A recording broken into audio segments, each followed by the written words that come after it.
Welcome to கல்கி channel. இன்னைக்கு நம்ம பார்க்க போறது மெய் எழுத்துக்கள். பார்க்கலாமா சுட்டீஸ்? வாங்க.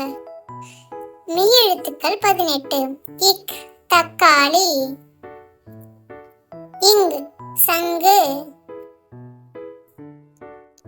இச் எலுமிச்சை, இஞ்சி இஞ்சி, இட் பட்டு, இன் வண்டு,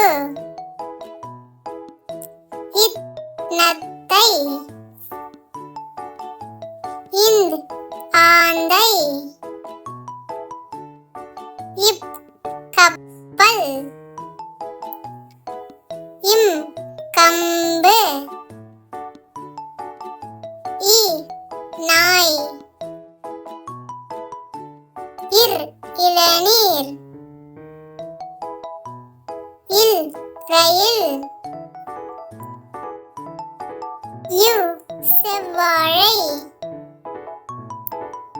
இல் யாழ், இல் வெள்ளரி, இர் பாகற்காய், இன் தேன். அடுத்த வீடியோல பார்க்கலாம். சப்ஸ்கிரைப் பண்ணி லைக் பண்ணிடுங்க. பாய்.